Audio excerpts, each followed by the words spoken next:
Halo, selamat siang Tante Oke dan teman-teman. Jadi, kelompok kami mau mempresentasikan hasil apa yang udah kita buat untuk tugas UAS nanti, yaitu mengkaji satu subculture.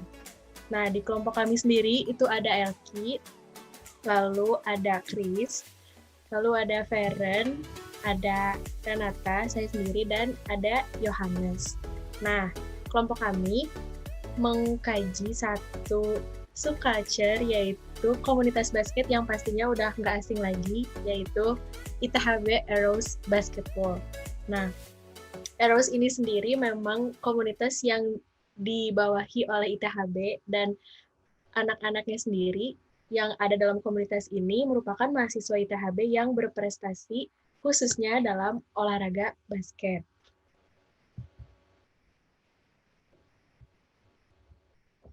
Jadi kita nyebarin kuesioner khusus demografi yang hasilnya itu seperti ini, dan kita sekelompok menyimpulkan demografi komunitas Arrow adalah berusia 18 sampai 22 tahun, jenis kelamin laki-laki, asal dari Bandung, terus sukunya Chinese, Sunda, dan Jawa, tingkat pendidikan mahasiswa S1, status pernikahan belum menikah, pendapatan 2 juta sampai 3 juta per bulan, dan statusnya mahasiswa.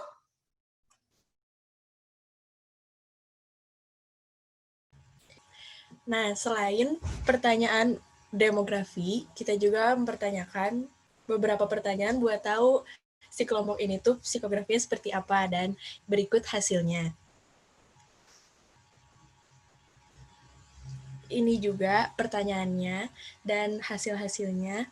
Nah, dari hasil-hasil ini akhirnya kita coba analisis dan coba simpulkan. Ternyata komunitas ini kalau dilihat dari AIO-nya, aktivitas itu mereka itu suka olahraga basket pastinya, dan gym, dan jogging juga. Kalau dilihat dari interest-nya, mereka lebih memilih YouTube dibanding nonton TV. Mereka nggak suka nonton Netflix. Kalau dari handphone sendiri, mereka sukanya iPhone. Dan senang barang yang non-lokal dibanding lokal. Mereka juga suka hal-hal yang baru, punya 1-3 sepatu basket, dan waktu menggunakan sosial media itu 3-8 jam per hari. Mereka juga senang berkelompok. Lalu mereka lebih suka mengkonsumsi kopi instan dibanding kopi lainnya.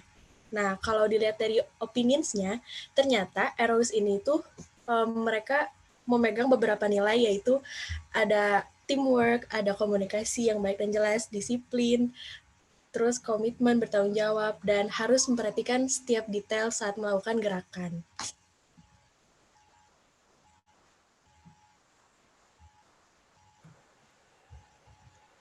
Untuk bagian false-nya, kami menganalisa bahwa komunitas basket Eros memiliki tipe false achiever. Mengapa? Karena olahraga basket adalah olahraga yang sangat bergengsi. Semua orang, terutama pemain basket, ingin terlihat dominan dalam segi skillnya. Mereka juga sangat goal-oriented, pekerja keras, dan ingin bermain secara profesional. Jadi, pemain basket juga yang ingin dominan dalam skill basketnya, otomatis akan memilih produk yang berkualitas agar saling melengkapi. Next. Nah, selanjutnya ke bagian unit budaya. Yang pertama adalah norma. Yang dimaksud norma di sini adalah aturannya yang sifatnya tidak tertulis. Apabila tidak dipatuhi, akan mendapatkan sanksi sosial. Nah, di sini dikatakan normanya itu setiap latihan kita harus latihan secara kompak, mengutamakan kepentingan tim, dan menjalin komunikasi yang baik.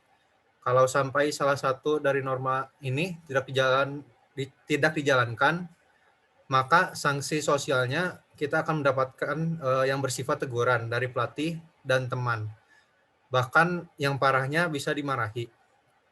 Untuk aturan di sini sudah pasti kita harus memakai atribut basket yang lengkap. Lalu di Eros ini kalau kita berhalangan hadir karena tidak bisa latihan, kita harus membiasakan diri untuk memberi kabar kepada pelatih agar pelatih mengetahui keberadaan kita. Dan kita juga harus membiasakan diri disiplin datang 30 menit sebelumnya supaya kita bisa pemanasan terlebih dahulu. Nah, dalam kepercayaan ini maksudnya adalah tim Eros percaya kalau misalkan jika kita bekerja keras semaksimal mungkin dan tidak menyerah dalam setiap melakukan latihan serta memiliki mental yang baik, maka begitu kita masuk pertandingan basket, kita sudah siap bertanding. Nah, kalau dari nilai, kita diajarkan untuk memiliki sikap integritas. Contohnya seperti disiplin, tanggung jawab, rendah hati, berdampak, komitmen, attitude yang bagus, dan sebagainya. Selanjutnya, adat. Tim Eros ini memiliki kebiasaan atau adat setiap latihan kita selalu melakukan evaluasi tentang apa yang kurang dan perlu diperbaiki. Atau jika kita juara dalam suatu pertandingan besar, biasanya kita suka ngumpul bareng atau ngadain acara makan bersama. Kalau ritual, biasanya kita selalu memulai latihan dengan berdoa dan pemanasan. Nah, kalau artefaknya di sini biasanya kalau kita sudah dekat-dekat mau tanding, kita biasanya sudah disiapkan perlengkapan tanding seperti jersey, kaos kaki, sleeve, baju polo, kaos, sama shooting shirt. Next akan dilanjutkan oleh Alki. Nah, setelah itu kami juga memberikan pertanyaan-pertanyaan yang seputar pandangan mereka terhadap gender dan gender roles. Nah, kami mengajukan 3 pertanyaan, dan setelah itu kami coba simpulkan bahwa komunitas ERAU ini punya pandangan bahwa laki-laki itu lebih cocok dalam hal memimpin.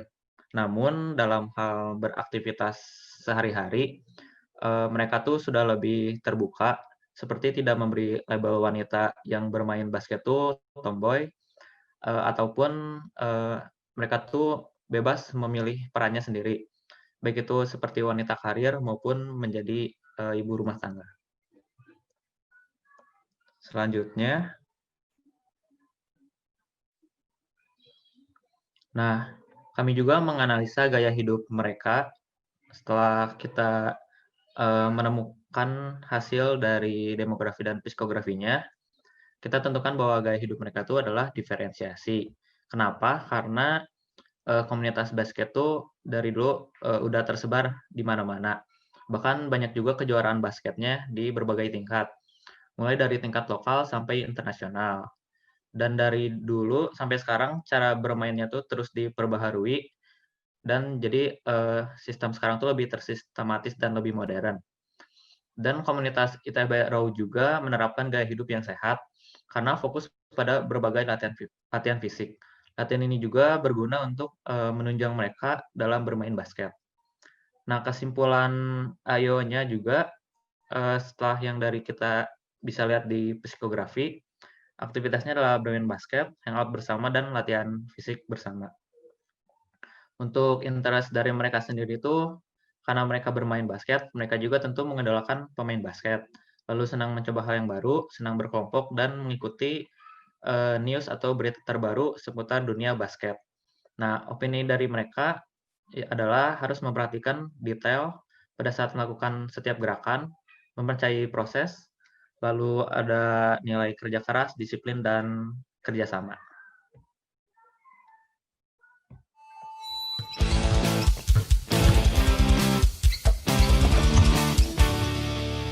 Gak apa-apa, Ton. Dulu juga gue sekrempengnya itu. Makanya gue kencengin latihan, minum elemen Gain Mass tiap hari. Jadi tak terkalahkan, invincible. Elemen Gain Mass efektif menambah massa otot untuk dukung olahragamu. Elemen, trust me, it works. Dari analisa yang kami udah lakuin, kami juga menemukan iklan yang sesuai dengan lifestyle dari komunitas Eros. Yang pertama itu iklan TV dari Elemen Gain Mass. Dari iklan ini, tipe message yang dipakai itu adalah denotasi. Kenapa denotasi? Karena di sini tuh ada alasannya pemain basket yang bertubuh kecil akan kesulitan dalam melawan pemain basket yang bertubuh lebih besar. Ikonnya itu ada orang yang berbadan besar, ada juga yang badannya lebih kecil, terus bola basket, ring basket, botol minum, juga gedung. Kalau indeksnya itu, karena mereka pakai perlengkapan basket, jadi bisa disimpulin dia tuh indeks dari adanya lapangan basket dan sedang bermain basket. Kalau simbolnya itu dari logo Elmen yang disepakati sebagai produk susu untuk basket. Nah, untuk tipe penyajian visualnya, iklan ini menggunakan tipe deskonstruksi karena dilihat dari lapangan basket yang berada di atas gedung. Soalnya kan biasanya kalau lapangan basket kayak di lapangan biasa, jarang-jarang yang ada di atas gedung. Kalau yang mitos itu, mitosnya sesuai elemen seolah-olah membuat badan si pemain basketnya itu tuh jadi lebih bagus dan membuat dia tuh mainnya lebih profesional. Padahal kan nggak semudah itu, pasti harus ada latihan fisiknya juga. Kalau dari simulakranya, seakan-akan mereka lagi ngelakuin pertandingan basket gitu. Kalau hyperrealitasnya, setelah minum susu elemen, pemainnya tersebut menjadi pemain yang jago otomatis gitu. Nah, selanjutnya ada iklan dari iklan cetak Milk Life. Nah, dari iklan ini, si tipe message-nya adalah konotasi. Kenapa konotasi? Karena bisa dilihat dari si ilustrasi ini, segelas susu Milk Life-nya ini dapat mendorong si pemain basket ini untuk dapat melompat dengan lebih tinggi, di mana si denotasinya kayak ada orang main basket dengan guyuran susu. Kalau ikon, indeks, dan simbolnya, ikonnya itu ada orang yang berbaju oranye, bola basket, susu, juga ring basket. Kalau indeksnya, karena ada ring basket, jadi itu indeks dari lapangan basket. Terus kalau awan sama langit birunya itu nandain kalau ini tuh lagi siang hari. Nah, simbolnya itu dari si logo Milk Life-nya yang telah disepakati sebagai produk susu. Nah, dari tipe penyajian visualnya ini menggunakan bricolage. Kenapa? Karena di sini susunya itu kayak nggak pakai konteks yang sebenarnya. Karena konteks sebenarnya susu kan diminum. Kalau di sini kayak diguyur gitu. Nah, mitosnya itu minum susu secara berkala dapat meninggikan badan dan membuat kita bisa bermain secara profesional. Padahal kan nggak terlalu ngaruh juga. Nah, kalau simulakranya, simulasi dari orang yang sedang bermain basket dan melakukan dunk. Kalau hyperrealitasnya, susu ini tuh bisa ngebantu si pembasket dalam mencapai ring basket yang tinggi untuk dapat memasukkan bola. Bisa dilihat dari yang sisi sini, susunya tuh kayak lagi ngedorong badan si pemain basketnya gitu buat bisa ngelakuin dunk. Nah, sekian presentasi dari kami. Mohon maaf bila ada kesalahan. Terima kasih.